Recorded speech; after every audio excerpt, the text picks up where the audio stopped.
Paano ihinto ang phone addiction?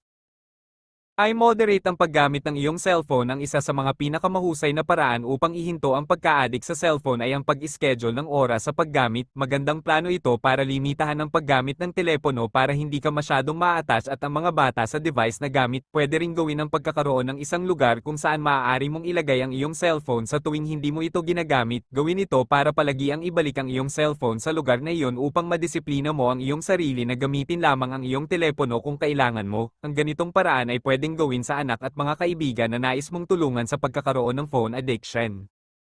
I-explore ang iba pang mga libangan at interes. Minsan ginagamit na lang ng mga tao ang kanilang mga gadget dahil wala silang ibang magawa, kaya sa halip na gumugol ng oras nang walang ginagawa sa pagtingin sa mga bagay-bagay sa iyong cellphone, bakit hindi na lang natin tuklasin ang iba pang mga libangan at interes? Bakit hindi natin turuan at tulungan ang ating mga anak at kaibigan